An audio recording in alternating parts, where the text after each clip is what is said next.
হৃদরোগ, হৃদয় যার নষ্ট, তার যে কত কষ্ট। এই যে কি পরানো লাগে এখন, রিং পরায়, এনজিওগ্রাম, এনজিওপ্লাস্টি করে আর্টারি ব্লক করে ফেলে। চর্বি, এত চর্বি আমরা খাই, এত গরুর গোশত আমরা খাই। মনে রাখবেন, যেই প্রাণীর পা বেশি ওইটার ভিতরে কোলেস্টেরল বেশি। মাছের কয় পা? হ্যাঁ, নাই, এখানে নাই, মাছের পাটা নাই, কোলেস্টেরল নাই। মুরগির কয় পা? জোরে বলতে হবে। তার মানে কিছু কোলেস্টেরল আছে না নাই? গরুর কয় পা? কোলেস্টেরল বেশি না কম? এইবার কোন চিংড়ির কয় পা?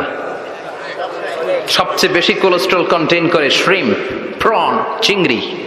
এজন্য এগুলো কম খাইতে হবে।